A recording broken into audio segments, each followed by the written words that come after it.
Oyaa, Tvgh.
If you are missing, if you are wanting a light or but we don't come inside the light and the body in here.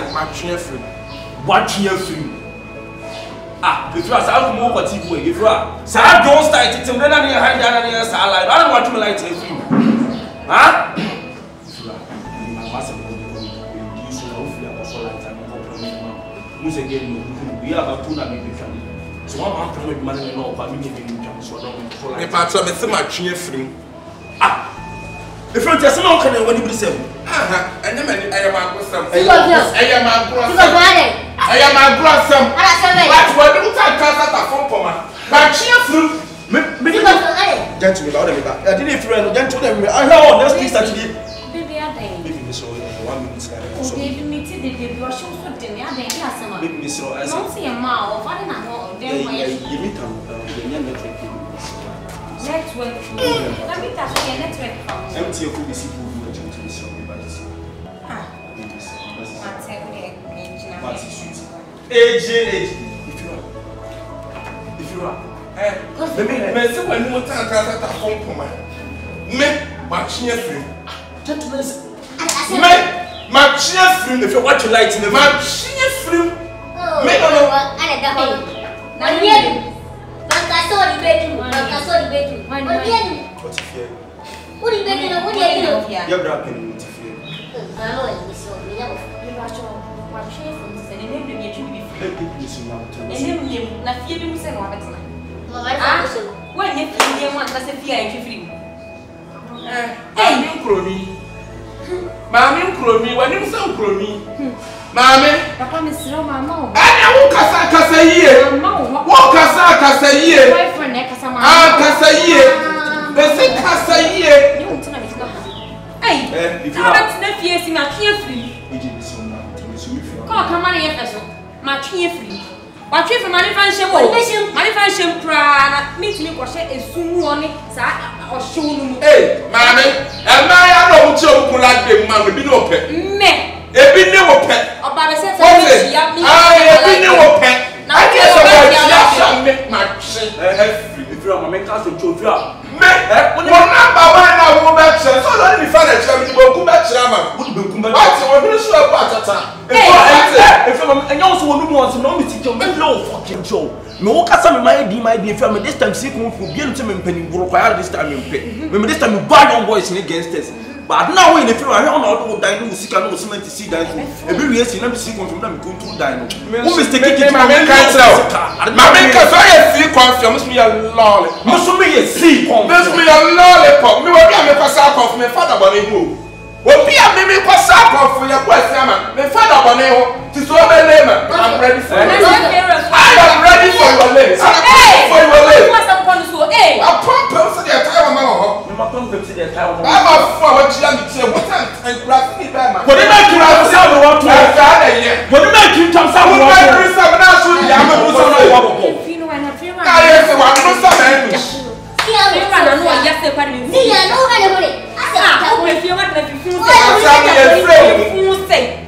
Bosu, asam ye from so na to Bosu ye from. Eh, Bosu be go ma. Si so ya kere. Gentle. Bosu be go ma si so ya kere. Gentle. I tell you flag I say. Gentle mo come am from. Gentle. Hey, na be na fi akonfo ne asuma ko. Eh, de bu kasa do. Ah, me ko bu so we. Me pacho o. Me so we. Esi akonfo ne asuma. Akuti be ne mi bra na waje ama. Ma ja to mi mo bia. Ah, me se ni so. Atu wa ne fi bia wan. Na be mi ko. Na si akra ye hia. Oh, eje ga akra ye hia.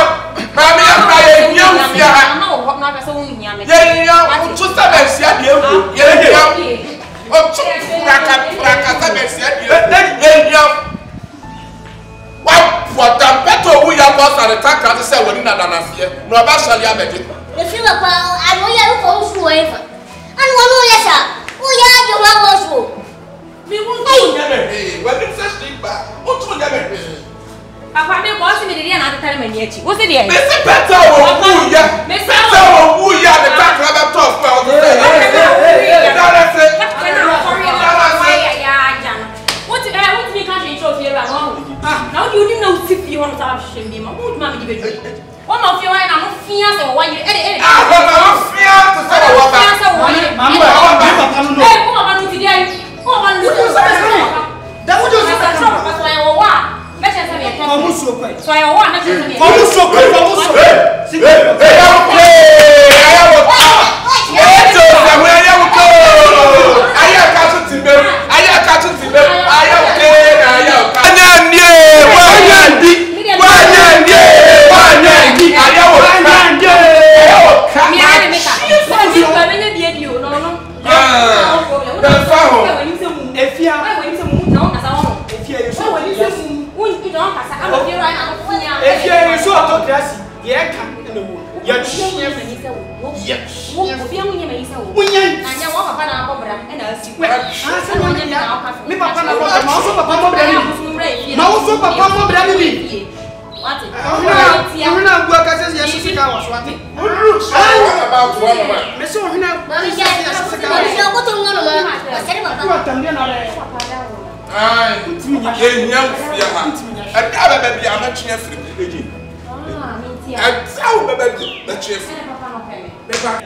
see CONFION.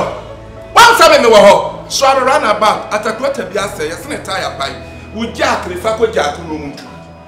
Fa we jack ni ko jack so wa ko jack ya. Fa ko jack. You are making us in church.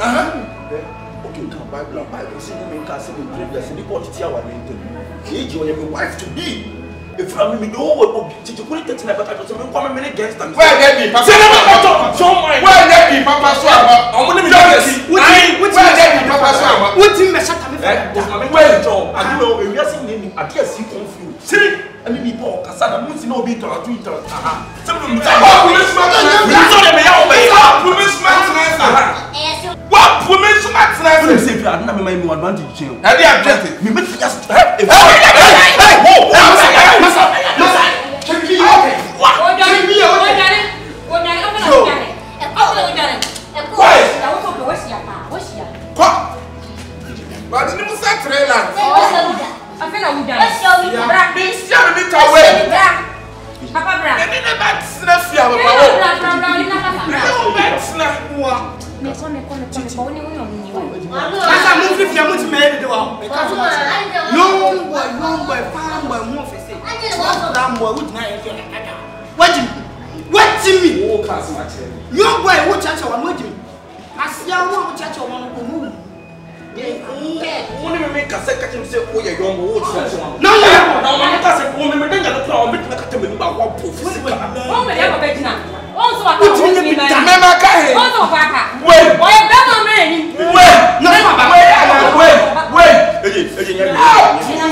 What's our power? Say that 40. Well, we need to be moved.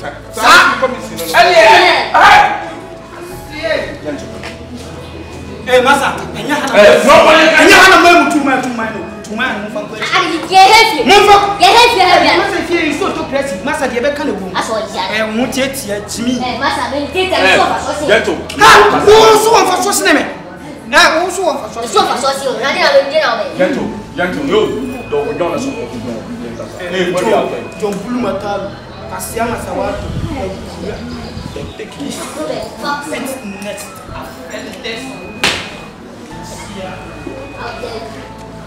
if you're about me, names a song from upon try say that.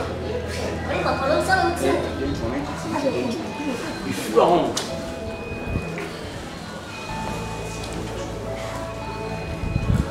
What I know.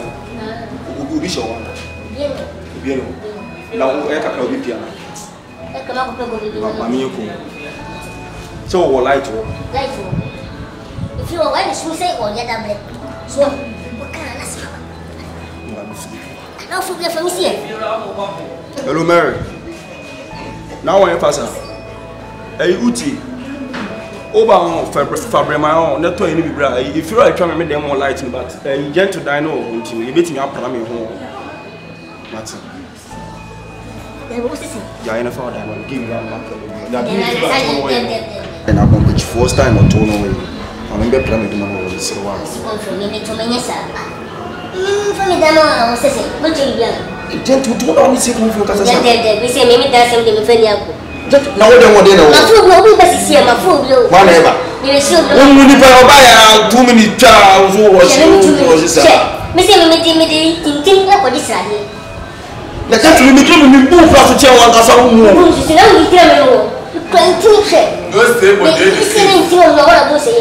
What's the daily case?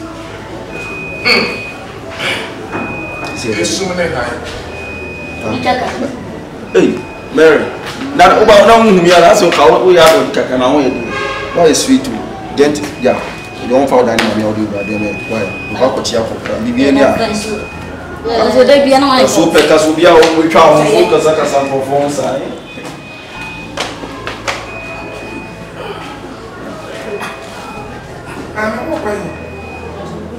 What hour? They was that what hour? But now it's Adam. Quite. Mammy, if you are to see power talk, I didn't want out here for me. And man, Dawson. What I will toss you. What I will toss you. What I will toss you. When it's a come over, what I will toss you. And about all, we will make you, Papa. Sir, I won't come. I won't come. Maybe I may come here. I mean, about me, I have my food and grab us from my wall. Food and grab one. We will make you, Papa. Mammy, Mary, yeah. Mammy, Zigzag. That's okay, come on. If you are, come try and walk a fat rectangle. Just get our friend right down. No, we want to spare. Pass pay. So, what do you know? I told no tanka. So, Mary, trust. Jam, the man got some food and feed him never do us. Mary, and there was one for a coffee on a cocktail. The Hana neighbor. Send your secret. I don't know you are some of you. Oh, for the animals.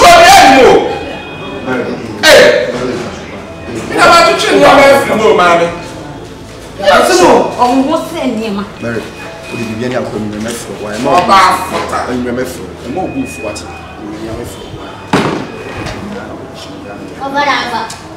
you don't be something now. For what I Timenya ntwa adwuma no fa no ene bitwa no ka bi meri dia ka obaye no ko so ha ya to wa ma ka ya no so so mi twa no ka ta sa dia ah be twa no na ka sa sa si confirm ma fa bi o